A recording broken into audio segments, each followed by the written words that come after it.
One of the most powerful pastors in our era has just experienced an unthinkable event. Bishop T.D. Jakes is renowned for his resolute presence, best-selling books, and stirring sermons. Now finds himself at the epicenter of an unanticipated storm. This is shocking, emotional, and personal. It's not just another headline.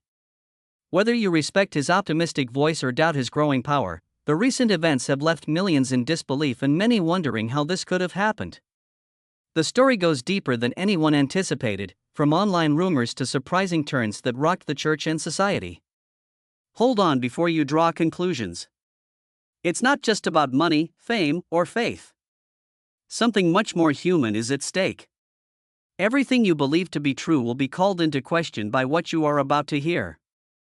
This painful moment is just the beginning, so stay with us. A moment that rocked the country. What was supposed to be a stirring day of celebration at Potter's house on November 24, 2024, instead became a nightmare that was seen by more than 2.3 million people worldwide. In front of over 12,000 worshippers in Dallas and millions more online, Bishop T.D. Jakes stood firm as he delivered a sermon titled Strength and Weakness. However, he said, "O Lord, my strength, my Redeemer, let them go in peace," at precisely 10:37 a.m. "Allow them to depart in peace, Lord, my Savior and strength." His voice trailed off abruptly. A chilly silence descended upon the sanctuary as the microphone fell out of his grasp and landed loudly on the floor. Jake's body started to shake. His skin became gray, and his eyes rolled back. An eerie scene that caused the crowd to go crazy. When a medical emergency arose during the service, panic swiftly spread throughout the congregation. A number of participants experienced emotional reactions, with some sobbing, others praying, and still others speaking in tongues. Witnesses reported that some elderly people looked overwhelmed and needed help. Church leadership responded by triggering their established emergency protocol, Operation Shepherd Staff. It took only a few seconds for a cardiologist sitting close to the front of the sanctuary to arrive and examine Jakes. While an usher swiftly retrieved an automated external defibrillator, or AED, and returned with it in less than 30 seconds, the security chief started directing people out of the sanctuary in a systematic fashion. The quick response was facilitated by the church's recent emergency preparedness exercises. While Jakes stayed still, congregation members could be heard shouting in the live stream that was captured and uploaded to YouTube. Paramedics arrived 4 minutes after the collapse and gave emergency fluids and medication. What had started as a celebration of the Potter family's establishment 28 years prior had turned into a race to save the life of its adored leader. Installed just a year and a half earlier, the church's helipad proved crucial. After a tense 7-minute flight, a medical helicopter swiftly touched down and took Jakes to Methodist Dallas Medical Center. After his arrival, a demanding 9-hour surgery and 17 days in the intensive care unit began. The general public and the church community eagerly awaited any new developments. Social media was awash with rumors in the hours and days after the incident. Was it a heart attack, a stroke, or something else entirely? There were wild conspiracy theories and covert health battles among the circulating rumors. But one thing stood out in the midst of the chaos. In real time, millions of people had witnessed a potentially fatal incident. It was more than just a preacher's downfall for many. It was like a spiritual giant collapsing. People all across the world were reminded by the incident of how easily even the strongest of us can become weak. And it prepared the ground for one of the most fierce and intimate conflicts in T.D. Jakes' public life. A life of suffering, mission, and sermons. Thomas Dexter T.D. Jakes led a modest, frequently difficult life in South Charleston, West Virginia, before rising to prominence as one of the world's most powerful pastors. He was born on June 9, 1957, and during a period of extreme racial division in America, he was raised in the segregated community of Vandalia. While his mother, Odette, taught home economics and instilled discipline, skill, and faith in her children, his father, Ernest, was a diligent businessman who established a prosperous cleaning company that employed dozens. Being the youngest of 3 siblings, Jake's life was difficult even though the family's home was full of love and education. His early reality was characterized by ongoing racial tensions, financial strain, and limited opportunities. When T.D.'s father was diagnosed with kidney disease when he was only 10 years old, it rocked his world. Jakes became a young caregiver over the course of the following 6 years, quietly carrying the emotional burden of his family's suffering while assisting his mother in taking care of his father's needs. He started to find comfort in his faith during this time. Imagining himself in front of a crowd, he would withdraw to his bedroom and preach to stuffed animals. He was known as Bible Boy because of his intense interest in the Bible and the spiritual realm. He had a fascination with God's mysteries even as a young boy. He once thought carefully about a lesson he had learned on a trip with his father: even though it seems to be still, the earth is always moving. The concept of invisible movement came to represent God's involvement in his life. At the age of 16, tragedy struck once more. His father passed away from kidney disease, leaving a practical and personal void. Not only that, but his mother also became ill shortly after. However, Jakes had to make the tough choice to leave high school just 2 months before graduation in order to take care of her because of the increasing pressure at home. He began to doubt God's purpose for his life after making the agonizing sacrifice. His future might have been ruined by the anger, bewilderment, and sense of loss he struggled with. However, he somehow started to experience a divine pull during that grieving period, an unwavering feeling that despite the difficulties, he was being prepared for something bigger. When Jake entered the ministry in his early 20s, that calling became more apparent. At the age of 23, he established the Greater Emmanuel Temple of Faith, his first church, with only 10 members in a modest storefront in Montgomery, West Virginia. He supported his family and the small congregation by working in a chemical plant during the day. He gave his all to preaching at night. Jakes established a ministry based on suffering, purpose, and hope with his wife Sarita by his side, lending a hand however she could. He was able to connect with broken, underappreciated people because of his unique authenticity, which came from his experiences as a young caregiver, a dropout, and a grieving son. Even though his early years were difficult, they served as the cornerstone of a ministry that would eventually reach millions of people. I never let my situation take away my passion, my drive, or my sense that God was going to work in my life. His inner fire and his refusal to let adversity dictate his fate would become defining characteristics of the man and the message that would motivate future generations. From a shop to a large church. The seeds of T.D. With just a small storefront church in Montgomery, West Virginia, a young man who was determined to preach hope, and no marketing team, television cameras, or multi-million-dollar buildings, Jake's spiritual empire was buried in obscurity. Jakes did not have a glamorous early ministry. At the start, the Greater Emmanuel Temple of Faith had fewer than a dozen members, and he frequently had to serve as a pastor, janitor, musician, and counselor. All the while supporting his expanding family with a full-time job. His sermons, however, had an indisputable impact even in those humble settings. People who heard him felt something very personal because he spoke with unadulterated emotion and vulnerability, frequently drawing from his own struggles. Word got out gradually but steadily. People who were hungry for something more than tradition started to flock to his little church. They desired change. Jake's ministry changed over the following few years, growing from a whisper in the West Virginia hills to a voice that resonated across the country. Sensing the need to grow, he took a risk in 1996 and relocated to Dallas, Texas, a city with lots of promise but no guarantees. Jake started what would become the Potter's House with only a few families who shared his vision. Dallas's early years were difficult. They used volunteers, borrowed equipment, and rented a space, but his sermons grabbed attention right away. The congregation outgrew their temporary location in 6 months due to its explosive growth. Jake spearheaded the church's acquisition of a sprawling 28-acre campus, a daring move that demonstrated the breadth of his goals and the depth of his religious beliefs. There was an increase in impact as well as numbers. His message's genuineness and capacity for healing drew people from all walks of life. Over time, the Potter's House evolved into a center for international ministry. Jakes created a movement rather than merely a church. Tens of thousands attended weekly services online and thousands in person. The church started broadcasting its services abroad and established more campuses in places like Fort Worth and Denver. The spirit of the Potter's home was more distinctive than its size.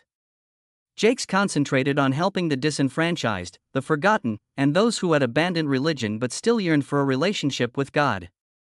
His teachings on resilience, emotional healing, and restoration struck a deep chord, particularly with women in underrepresented groups. Women, Thou Art Loosed, and other conferences grew into enormous gatherings, bringing people from all over the world and packing arenas. His ministry established a place where people were changed, not just attended.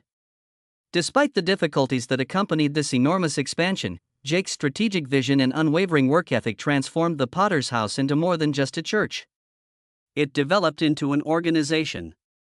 By the middle of the 2000s, the church had more than 30,000 members and had expanded its ministries to include everything from business development to prisoner rehabilitation. Jakes kept growing his power by forming alliances in the entertainment, media, and political spheres. His anchor, however, was still the Potter's House.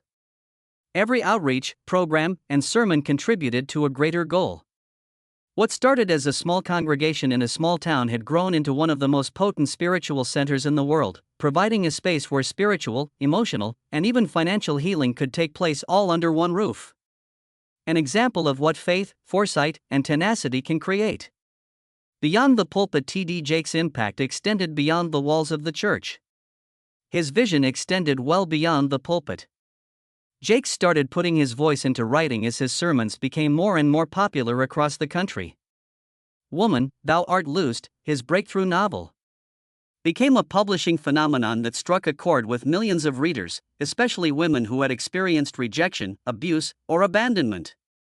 His reputation as a spiritual leader and a literary genius was cemented by the book's unvarnished, sympathetic tone and potent message of healing, which reflected the emotional depth of his sermons. This achievement was not a coincidence. Jakes recognized the power of narrative and made use of it to close gaps between the public and the church world. He wrote over 40 books in a variety of subjects, including leadership, personal development, and spiritual guidance, and they have sold over 20 million copies worldwide. He became one of the most renowned writers in America as a result of his books frequently reaching the top of bestseller lists. Jakes bravely entered the film industry after witnessing the impact of Woman, Thou Art Loosed in print, turning the book into a feature-length film. It proved that faith-based narratives could attract audiences outside of conventional church settings and was a commercial and cultural success. He then established TDJ Enterprises, a media and entertainment business that creates movies, music, and other content with a moral foundation but a polished, Hollywood aesthetic. He produced successful films under this banner, including Miracles from Heaven and Jumping the Broom, which together brought in over $100 million at the box office. By featuring diverse casts and emotionally charged stories that spoke to real-life struggles without resorting to archaic religious cliches, these projects raised the bar for faith-based media to new heights. Jakes was one of the few religious leaders with actual influence in the entertainment industry because of his ability to present profound spiritual truths in formats that were appropriate for his culture.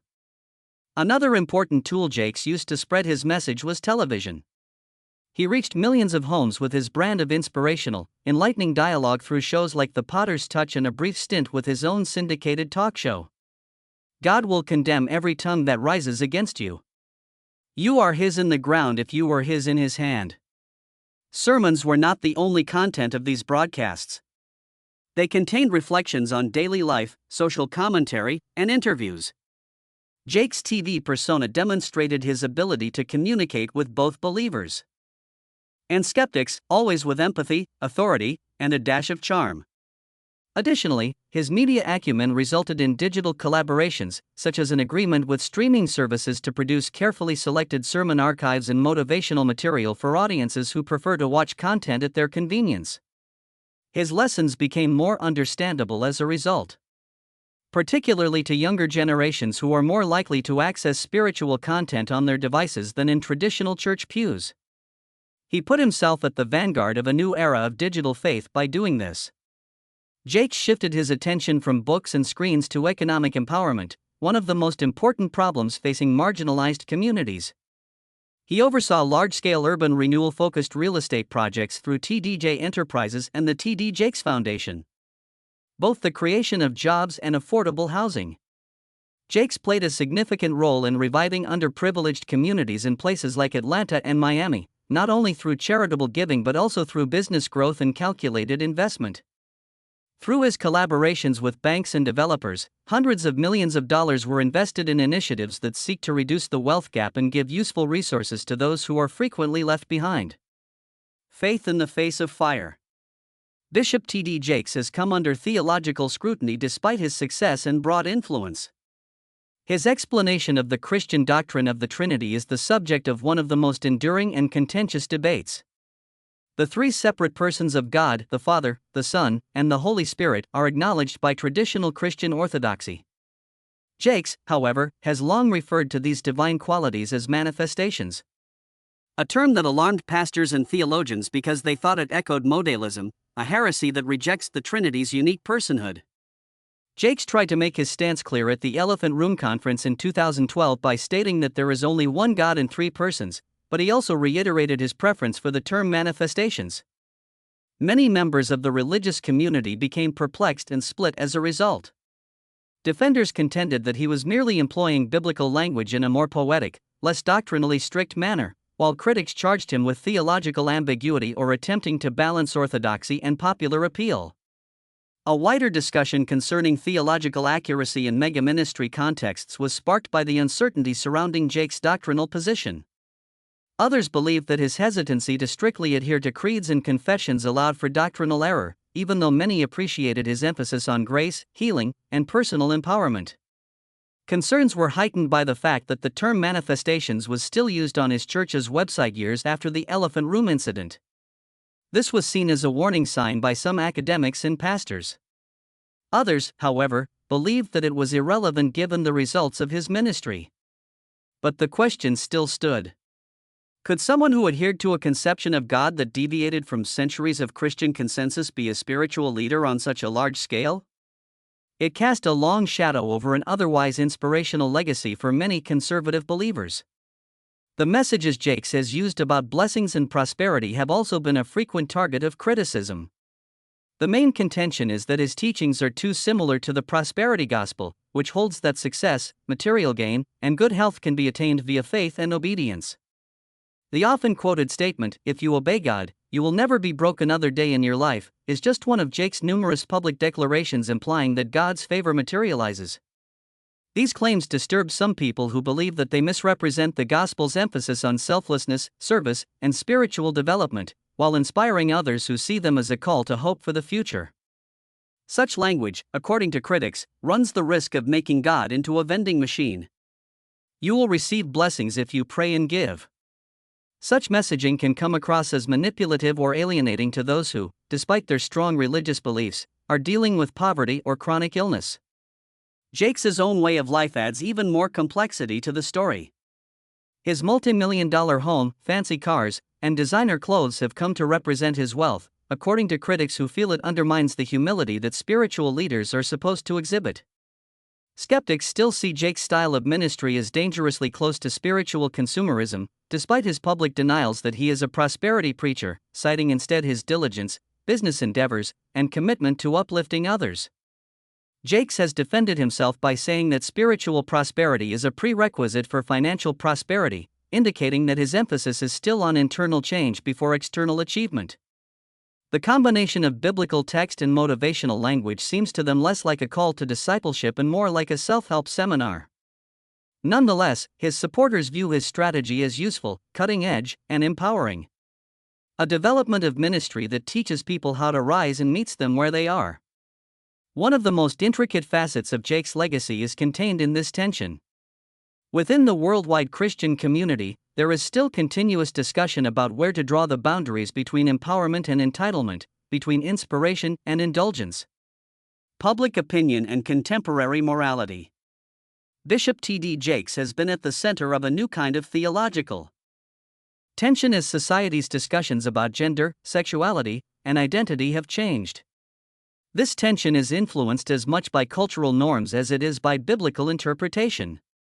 Jakes' conservative views on LGBTQ+ issues during the early years of his ministry were reminiscent of traditional evangelical viewpoints that saw homosexuality as a sign of brokenness. However, his tone and language started to shift over time. Jakes shifted from making categorical statements to a more nuanced approach in interviews and sermons during the 2010s. He acknowledged the variety of experiences within the LGBTQ+ community and urged churches to comprehend the complexities of the cultural moment. Believed that it will vary from church to church. Every gay person is unique, and every church has a different stance on the matter. At first, these changes were subtle. However, they indicated a more significant shift in his opinions, which both his supporters and detractors took note of. Jake drew praise and criticism for his efforts to reconcile cultural empathy with biblical conviction. He was commended by progressive believers for his empathy and openness to hearing. They believed that the majority of evangelical leaders lacked certain qualities. Many younger Christians and those who were disenchanted with strict religious doctrine found resonance in his assertions that churches should be adaptable and that LGBTQ+ people should be treated with respect. "I think that it's going to be diverse from church to church," Jake said in a 2015 interview. "Every gay person is unique, and every church has a different stance on the matter." Reflecting his conviction that there is no one-size-fits-all theology when it comes to the relationship between faith and sexuality. Conservative evangelicals, on the other hand, charged him with theological compromise at the same time, claiming that his softer language made it difficult to distinguish between praising people and supporting actions they felt were forbidden by the Bible. Jake's perception by the church and society at large was characterized by the conflict between conviction and inclusion. Another hotspot in Jake's developing moral philosophy was gender roles. He was long praised for empowering women through speeches and conferences, but he started questioning conventional ideas of masculinity and femininity in ways that unnerved some of his more conservative supporters.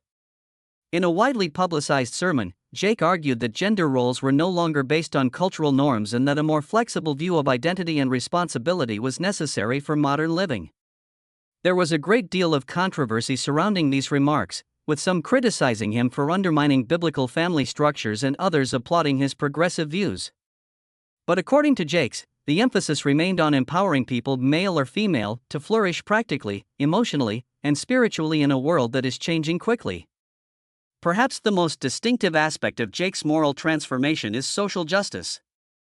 He has been more outspoken than ever in recent years about issues that he feels the church has overlooked far too frequently, such as mass incarceration, economic inequality, systemic racism, and educational disparities. His message has evolved into public advocacy from its initial foundation in personal healing.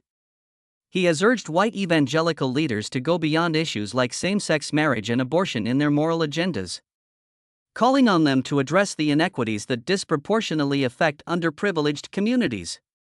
Although he has gained respect in the political and academic spheres as a result, religious conservatives have become more critical of him, accusing him of straying from gospel-centered preaching into political activism. Nevertheless, Jakes is steadfast in his commitment to what he refers to as a whole gospel, one that addresses both the suffering in the streets and the soul. By balancing the fine line between timeless truth and contemporary relevance, he continues to reinterpret what it means to be a spiritual leader in the 21st century. Sean Diddy Combs, a musician, is the target of a $100 million lawsuit against world-famous Dallas pastor T.D. Jakes. Beneath the complicated legal jargon of a lawsuit that didn't really relate to Bishop T.D. Jakes, the storm started out subtly. Music producer Rodney Lil Rod Jones filed a shocking lawsuit against music mogul Sean Diddy Combs on March 25, 2024, containing numerous unsettling claims. However, buried deep within the 100-page document was a reference that rocked the entertainment industry and the church world. Combs planned to use his personal relationship with T.D. Jakes to repair his reputation after being accused of abuse on several occasions. Page 47 became the subject of conjecture, not because it provided evidence of Jakes' misconduct but rather because it suggested a covert partnership that appeared to run counter to the bishop's public image. A flurry of inquiries was sparked by that fleeting mention alone. How did their relationship develop and how far did it last? Almost immediately after social media exploded, conspiracy theories took off. Online speculation continued to run amok despite the lack of concrete evidence connecting Jakes to any illegal activity. This was exacerbated by anonymous YouTube channels and artificial intelligence (AI) generated videos that purported to expose Jakes through fake audio and visual content. While some of the videos suggested financial ties or blackmail, others claimed he attended Combs' exclusive parties. Rumor has become a weapon in the digital age, and in this instance, it is nearly impossible to tell the difference between deepfake manipulation, fiction, and the truth. Jake, a man who had based his reputation on genuineness, was suddenly forced to navigate a digital minefield of dishonesty where opinion frequently prevailed over reality. His reputation was not the only target of the attack. His entire ministry's credibility was in jeopardy. Jakes responded in a way that few well-known leaders have dared to do in comparable circumstances. He made radical transparency possible. Jakes sued Rodney Jones for $100 million in defamation a few weeks after the lawsuit surfaced, claiming the accusations were not only unfounded but also intentionally damaging. In response, he filed a lawsuit against the YouTubers responsible for the most widely shared lies, calling for their removal and accountability. He didn't stop there, though. Jakes invited an independent board of legal professionals and church leaders to audit his ministry, made his own church's financial records public, willingly submitted to a polygraph test, and then released the results. These were not merely offensive moves. They were disrespectful, a daring attempt to take back his reputation and establish authority in a scandal-driven media environment. The way Jake chose to react to the accusations rather than the accusations themselves made the incident a turning point in his public life. Jakes leaned into the fire with an unprecedented level of openness, in contrast to many public figures who make statements and then back off. His openness sent a strong message to the world and his congregation. Integrity is demonstrated by confronting rather than by hiding. The episode also sparked a larger discussion about the responsibility that comes with large platforms and how easily reputations can be harmed in the digital age. For Jakes, preserving the legacy of a ministry that had been developing for decades was more important than simply clearing his name. The $100 million battle for his name ultimately turned into something more. In a time of manufactured chaos, a fight for truth. What, in your opinion, was the most tragic aspect of this Pastor T.D. Jakes story? Tell us in the comments section. Every single one is being read by us. Give this video a thumbs up to show your support if you thought it was strong or thought-provoking. For more in-depth articles like this one, don't forget to subscribe. Watch one of the 2 videos on your screen before you leave. We believe they will be equally enlightening.